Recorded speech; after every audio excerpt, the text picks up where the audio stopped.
You ever get the feeling like, the one I'm talking about? Like that rush before a big trip or finally landing a new job or falling in love. Yeah. We spend so much of our lives chasing those good feelings. But what if I told you science is revealing some pretty interesting stuff about this whole chasing feelings thing? Hmm. We're diving deep today into excerpts from Chasing the Feeling Psychology and Neuroscience to see what it's all about. That sounds fascinating. I know, right? It gets into how our brains work, our feelings, and how we experience everything around us. I'm ready to dive in. Me too. All right, so we always hear about dopamine, right? The feel-good chemical. Yeah. What's the source saying about that? Well, it actually challenges that whole idea Yeah. that dopamine is about the reward itself. Oh, really? Yeah, it's more about the anticipation. Like, they actually cite a study where they measured dopamine levels when people were just visualizing achieving a goal versus when they actually achieved it. And guess what? The anticipation, the visualization, that triggered way more dopamine. So you're telling me all those times I've gotten myself super hyped up for something Yeah. and then felt kind of let down when it actually happened, that's dopamine's fault. Well, the source calls it hedonic adaptation. Hedonic adaptation. Yeah. Basically, we adjust to changes really quickly. Yeah. Like, remember that new car smell? Yeah. Or that excitement about a promotion? Oh, yeah. It fades. Yeah. We get used to it, and we end up right back where we started. Back at our baseline happiness level. Exactly. So we're stuck on this, like a hedonic treadmill, always chasing that dopamine rush, but never really reaching lasting satisfaction. It's a tough cycle. It really is. So what can we do about it? Well, the source talks about trying some internal practices, like mindfulness and gratitude, instead of always looking for happiness in the future. These practices help us appreciate what we have right now. So instead of chasing external things for a temporary dopamine fix, Right. we can rewire our brains to find contentment within. You got it. It's a shift from, like, what I need to get to what I already have to be grateful for. I like that. Okay, now, this next concept from the source, cognitive dissonance. This one always gets me thinking. It's a powerful one for sure. Cognitive dissonance is that mental discomfort we feel when, like, our beliefs and values and actions don't quite line up. Like when someone achieves huge financial success, Yeah. but still feels unfulfilled. Exactly, because it doesn't match their true values. Like that feeling of, is this all there is? Right? And it challenges us to ask ourselves, are we chasing things that might actually conflict with what really matters to us? Our internal compass. Yeah, that's so important. So what happens if things aren't aligned? Like, what can someone do? That's where the real work comes in. The source suggests we can reframe our perspective or make tough choices to step away from things that just don't serve us anymore. Easier said than done. Definitely. But it can be so freeing. Okay, left into the brain a bit more. The source talks about the power of imagination, and this is where things get really interesting for me. Our brains are incredible. They can process imagined experiences almost the same way as real ones. So if I vividly picture myself landing that dream job or hitting a fitness goal, Yeah. my brain's reacting as if it's actually happening. In a way, Yeah. visualizing success can bring up similar emotions to actually achieving it. That opens up some wild possibilities. It does. Are you saying we could potentially hack our feelings without even needing external validation? Now, that's a thought-provoking idea. Yeah. The source actually poses a big question about this. Oh, yeah. What is it? If our brains can create feelings through imagination, is external reality even necessary for true fulfillment? Whoa. That's deep. Right. It makes you rethink what's real and what's imagined. This is blowing my mind. And we haven't even gotten for flow states yet. Oh man, flow states. They're like a whole other level of brain reward. Flow states. Those are the best. It's like that feeling of being totally absorbed in something where time just disappears. Like artists lost in their work or athletes in the zone. Exactly. And the source emphasizes that flow states give us those intense feelings of fulfillment without needing those external rewards. It's the pure joy of the experience itself. That's so different from the constant chase for external goals that we were talking about. Totally different. Flow is about being present, engaged, fully immersed in the moment. What are some things that bring you into a flow state? You know, for me, it's losing myself in a good book or getting lost in a coding project. What about you? I'm already feeling inspired to put on some music and get creative. It's a great reminder that flow is accessible to everyone. It really is. A real antidote to the pressure of needing external validation. It's about tapping into something inside us rather than constantly looking for rewards from the outside world. Okay, so we've got dopamine hedonic adaptation, cognitive dissonance, imagination, and flow states.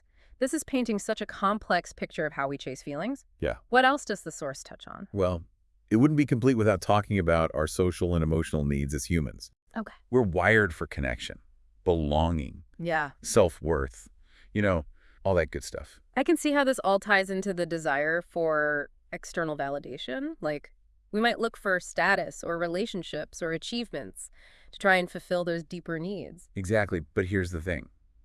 The source points out that when those needs are met internally, Yeah.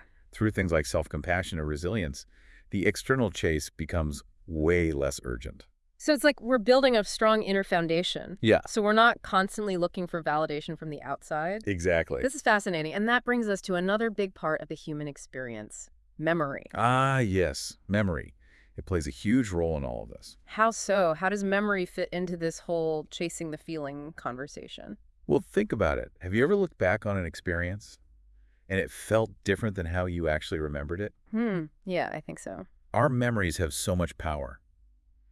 The source explains that our feelings are often based more on how we remember an experience Oh, wow. than on how we actually lived it. That's making me question everything. Yeah. It gets even wilder. Yeah. Speaking of how we remember things, the source also gets into how subjective our perception of reality actually is. Oh, no. Really? Yeah, it's true. It's fascinating.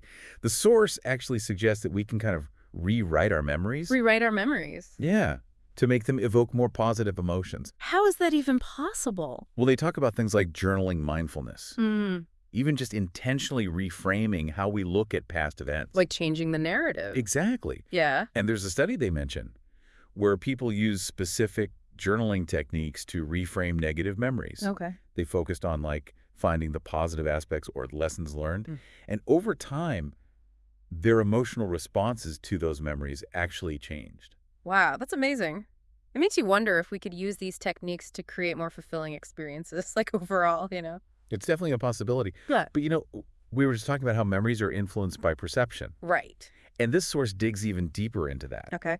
It says that our perception of reality, it's not as objective as we might think. What do you mean? Well, neuroscience shows that our perception, it's actually a mental construct. A mental construct. Yeah. It's shaped by our experiences, our biases, our expectations, all that stuff. So what we see as reality is filtered through our own personal lens. Exactly. It's not as straightforward as we might think. Does that mean we're all living in our own little worlds then? Kind of. The source takes it even further, though. Further, how? It suggests that we can actually alter our reality. Alter our reality. Wait, hold on. I need a minute to process this. Are you saying that changing our thoughts can change our experiences of the world? That's what they're implying.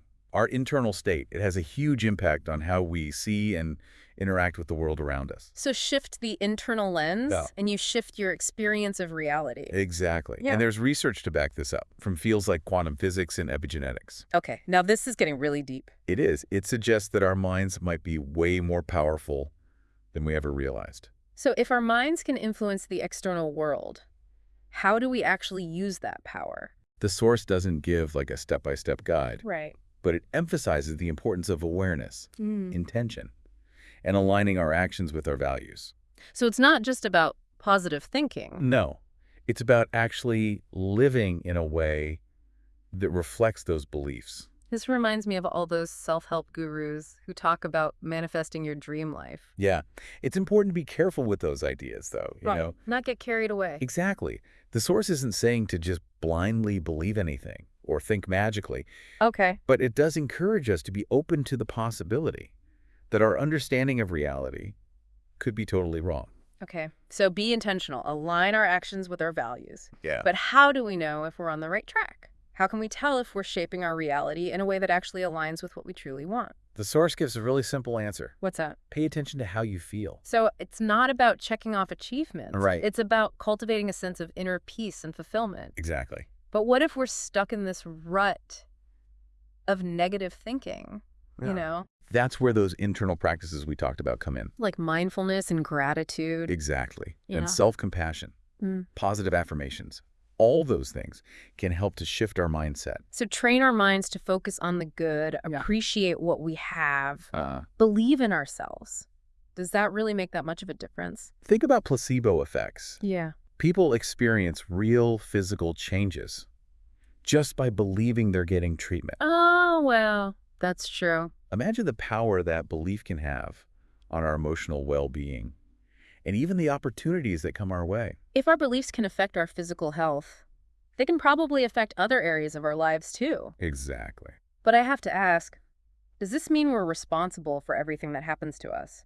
What about things outside of our control, like accidents or illnesses? That's a really tough question. Yeah. And the source acknowledges that it's not a simple answer. Right. It recognizes that we don't always have control over our circumstances, but it emphasizes the power we have and how we respond to them. So it's not about blaming ourselves when things go wrong. But about recognizing our ability to choose how we react and move forward. Exactly. The source reminds us that even in tough situations, we have the freedom to choose our attitude, our perspective, our response. And those choices can make a world of difference. Regardless of what's happening around us. Exactly. It's like we might not be able to control the waves, Yeah. but we can learn to surf. I love that analogy. This deep dive has given me so much to think about already, and it feels like we're just scratching the surface. We are. There's so much more to explore. Is there anything else in the source that can help us on this journey of chasing the feeling? There's one final concept that ties everything together. Oh, tell me more. It might hold the key to lasting fulfillment.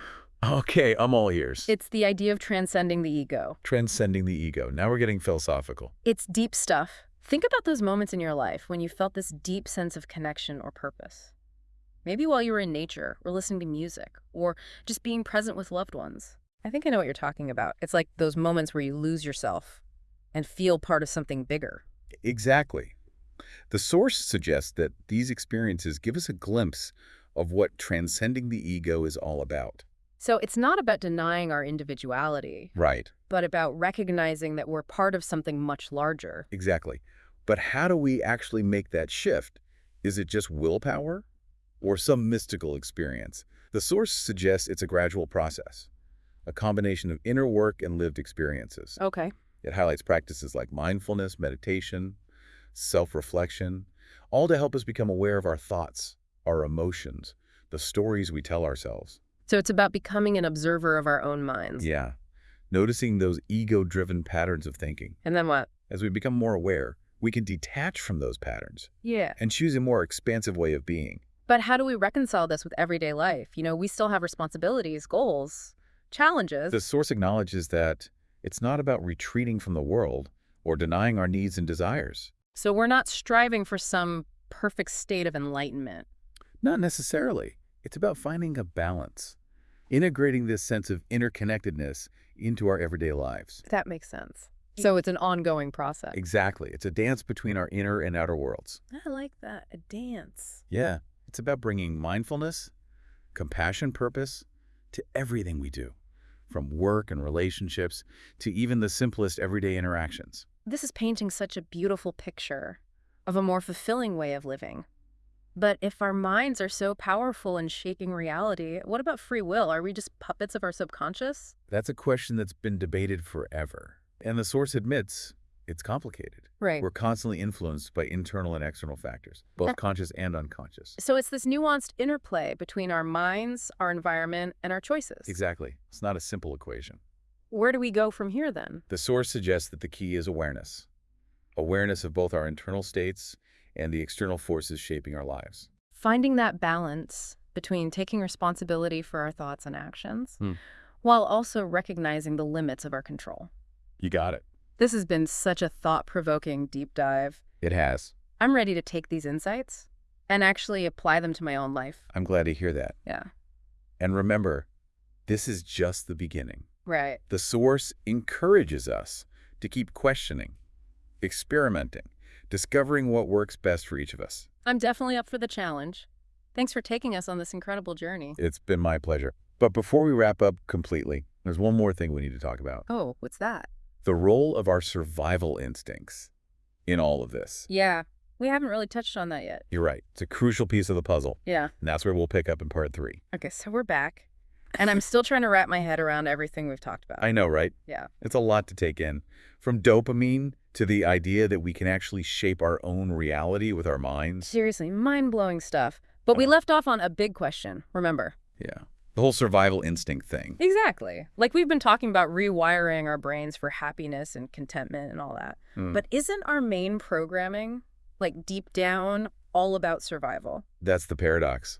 The source talks about how our brains are wired to put survival first, even before happiness. It's all about security, safety, resources, even if those things don't actually lead to real fulfillment. So it's not just about seeking pleasure and avoiding pain. Right. There's this deeper drive at play, like way back from our ancestors. Yeah, it makes sense. Like if you don't survive, you can't really be happy anyway. Exactly.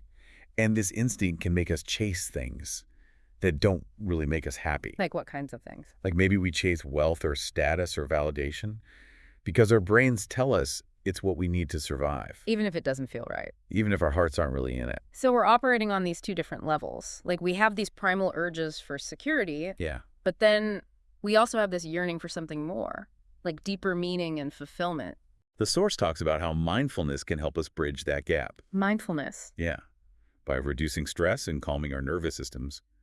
Mindfulness can help us shift out of that survival mode. And move towards a mindset that's more focused on fulfillment. Exactly. So it's not just about managing our thoughts and emotions. It's like we're actually changing our biology. There's a ton of research on this now about how mindfulness can actually change the structure and function of our brains. Really?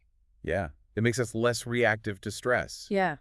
and more open to experiencing joy and contentment, like genuinely. That's incredible. So we're not just trying to feel good in the moment. We're actually changing how we relate to stress and those deep-seated survival instincts. Exactly. It's about rewiring things at a fundamental level. This is fascinating. Yeah. Anything else the source offers that could help us with this?